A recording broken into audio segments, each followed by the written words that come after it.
aula foi realmente suspensa de segunda a sexta, é que a gente foi ter esse clique de que a situação não era tranquila pra gente também. E aí a Defesa Civil, junto com a Cruz Vermelha, começou a montar abrigos. Também foi um outro momento de instalar na realidade que a gente estava quando os abrigos começaram a ser montados. Teve gente que foi embora no sábado antes das coisas começarem, porque realmente a situação não ia ficar interessante pra gente nos próximos dias. Mas nesse sábado, ainda nesse sábado, a Cruz Vermelha lançou um formulário pelo Google mesmo, para qualquer pessoa da cidade que fosse interessada.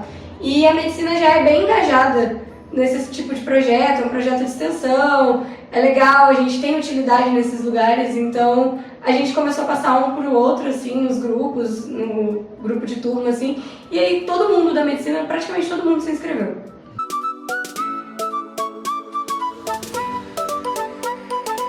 Na terça-feira a água subiu muito rápido, eu tava dormindo, quando eu acordei a água já tinha subido muito rápido, e aí um amigo, que é muito meu amigo, ele é de Igarapé, inclusive daqui de Minas Gerais, foi até a minha casa de Uber e me buscou lá, pegou as minhas coisas, e aí eu fiquei na casa dele até então. E aí a gente tava esperando a Cruz Vermelha chamar, só que como a água tava subindo rápido, mas ainda era pouca quantidade, porque Guaíba não tinha descido na Lagoa dos Patos ainda, não era uma situação ainda muito crítica, então os abrigos não estavam precisando de tanta coisa e não tinha tanta gente.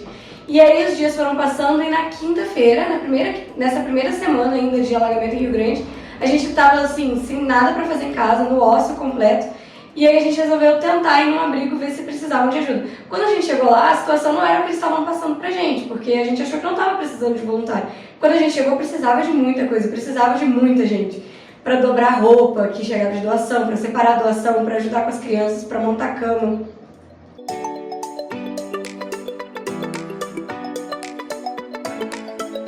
E aí foi nesse dia também que o momento mais importante aconteceu, que foi a água começou a subir de novo de noite. Eu já estava em casa, já tinha jantado, estava de banho tomado, estava indo deitar.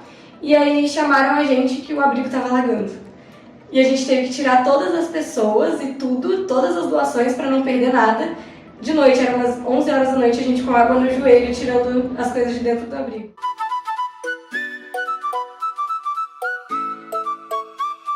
Mas um outro momento que eu achei que me tocou assim, foi no sábado, depois quando a gente já tinha mudado o abrigo de lugar, e até uma criança de 2 anos ia fazer um aniversário lá.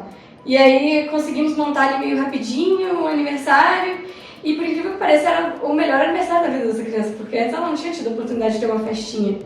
Mas foi assim, realmente um momento que eu tava com uma criança no colo, a gente cantando parabéns pra uma criança que eu nem conhecia, e foi um momento que a gente ficou olhando um pro outro assim, o que tá acontecendo? Como assim? Isso tá acontecendo aqui?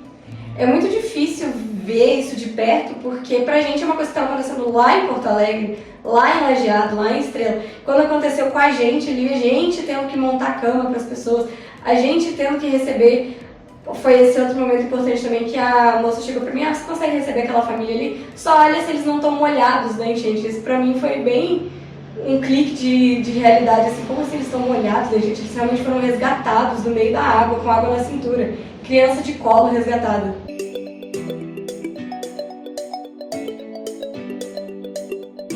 Foi muita doação. A gente, no abrigo que eu tava, que era no centro da cidade, que é o que tem o maior número de pessoas também, recebia muitas doações. A gente teve que, inclusive, direcionar para outros abrigos, porque era muita coisa, a gente não tinha como manejar.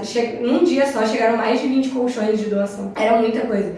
Comida chegava bastante coisa, brinquedo, a gente não conseguia dar conta de colocar para as crianças os brinquedos todos, porque chegava muita coisa. E eu vi que o Barroso teve também uma campanha, né? Foi bem legal de ver. Eu não acompanhei muito porque eu tava passando todos os meus dias no abrigo, assim, então lá nem pegava internet direito. E aí quando eu vi que tava tendo a campanha, achei bem legal. E muita gente aderiu, né?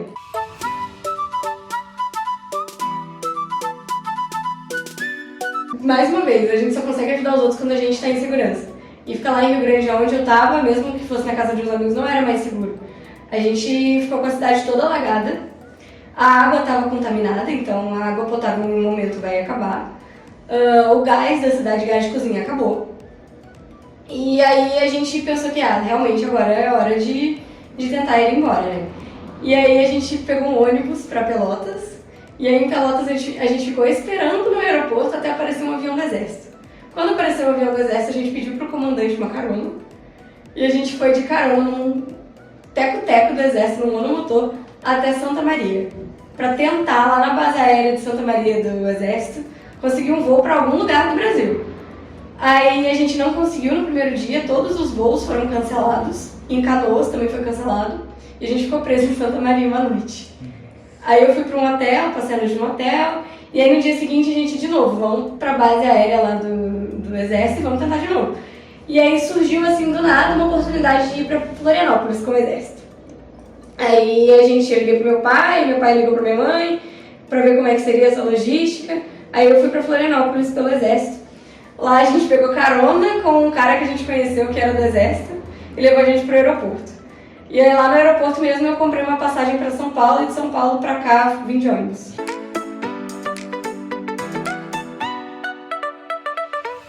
É muito sofrimento, o sofrimento é muito palpável. É um sofrimento muito concreto, assim, é diferente da gente ver na televisão uma coisa dessa acontecer. Porque lá era o tempo todo assim, meu Deus, isso está acontecendo, o que é isso? Como assim, o que eu estou vivendo? Então, a principal lição é a de solidariedade, porque a quantidade de doação que a gente recebia todos os dias é uma coisa incrível. A outra lição é que a gente não pode se abater. Eu tava desalojada, foi um estresse enorme ficar sem a minha casa. Mas mesmo assim a gente foi para abrigo todos os dias, a gente também tava passando por algumas situações estressantes, mas a gente foi para abrigo todos os dias. E isso é o principal da medicina, né? A gente não pode levar os nossos problemas para o paciente, então a gente não podia levar, eu não podia levar o meu estresse de estar sem o meu apartamento para uma pessoa que perdeu tudo. Eu não perdi nada, eu só fiquei uma semana sem ficar na minha casa. Então é como eu falei, assim, a medicina nunca esteve tão próxima quanto nesses dias de abrigo, assim.